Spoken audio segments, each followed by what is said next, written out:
नमस्कार मंडळी. काही दिवसांपूर्वी एक व्हिडिओ टाकला होता. त्याच्यामध्ये मी सांगितलं होतं की एक पॅसेंजर पैसे न पे करताच गेला होता. तर त्याच्या दुसऱ्या दिवशी त्या पॅसेंजरने जिथून गाडी बुक केली होती त्या ठिकाणी मी गेलो होतो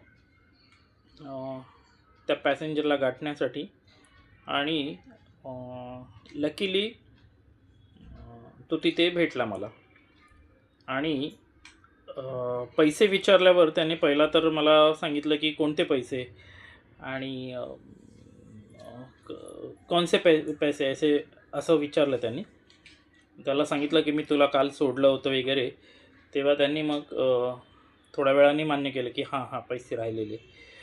थोडंसं मी ॲग्रेसिव्ह झाल्यावर नंतर त्याला कुठे वाटलं असेल की हां पैसे द्यावे लागतील. मग त्यांनी मान्य केलं. मी त्याला सांगितलं की आता पे कर.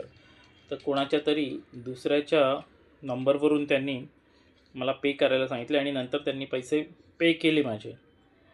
तर हा व्हिडिओ मी एवढ्यासाठी बनवतो आहे की माझ्यासारखे इतर कोणी ओला, रॅपिडो किंवा उबरमध्ये गाडी चालवत असतील चालक बांधव, तर त्यांना देखील हा असा अनुभव येऊ नये.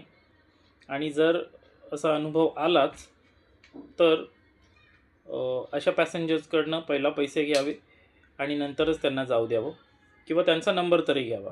हे सगळे करतच असतील म्हणा, पण त्यावेळेला मी नंबर घेतला नव्हता, ही माझी चूक होती.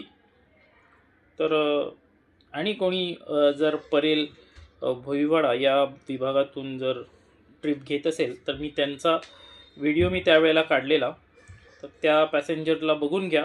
जर तो पॅसेंजर आला तुमच्या गाडीत तर तो पॅसेंजर नक्कीच तुम्हाला म्हणेल की मी पैसे आज जाऊन पे करतो, तर त्याला तसं करायला देऊ नका. यासाठीच मी हा व्हिडिओ टाकतो आहे. तर त्या पॅसेंजरचं चेहरा तुम्ही नीट बघा. क्लिअरली या व्हिडिओमध्ये तसा तो दिसत नाही आहे, कारण जरा लांबून आम्ही व्हिडिओ केलेला.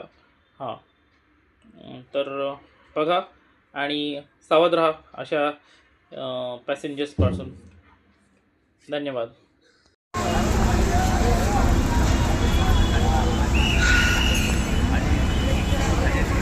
गावाला पण